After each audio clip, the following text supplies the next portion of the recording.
Ça sera le nouveau Fipangras, comme je dis, quand vous étiez jeune. Tout le monde chez nous avait le Fipangras devant sa cour. C'est cet objectif que nous voulons atteindre. Que chaque Camerounais puisse, au lieu de toujours dire buvez une bière. Désormais, est-ce que vous voulez un peu d'artémisia? Avez-vous déjà entendu parler de l'artémisia? Non, je ne sais pas ce que c'est. Est-ce que vous connaissez l'artémisia? Non. Jamais entendu parler? Jamais. 6 personnes sur 10 interrogées en début d'après-midi, ce 21 octobre à Yaoundé, n'ont aucune idée de ce que c'est. Le reste en sait un peu plus. C'est une herbe naturelle. C'est un produit qui traite le paludisme. On nous a dit que ça soigne le Covid-19. Il s'agit en effet d'une plante médicinale.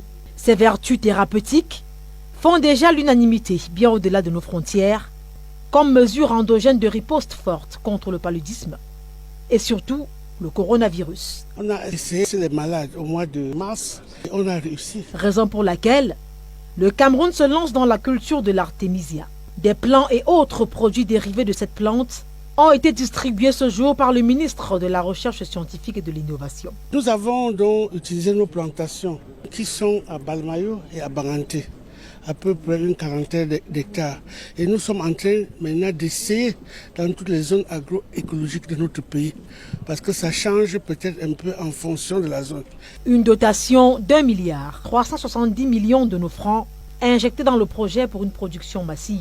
Vous prenez votre pot, vous plantez chez vous, après vous les redistribuez. Ça sera le nouveau Fipangras, comme je dis, quand vous étiez jeune. Tout le monde chez nous avait le Fipangras devant sa cour. C'est cet objectif que nous voulons atteindre. Que chaque Camerounais puisse, au lieu de toujours dire buvez une bière. Désormais, est-ce que vous voulez un peu d'artémisia? Madeleine Chuente prêche par l'exemple en buvant une tasse chaude d'artémisia avec ses collaborateurs.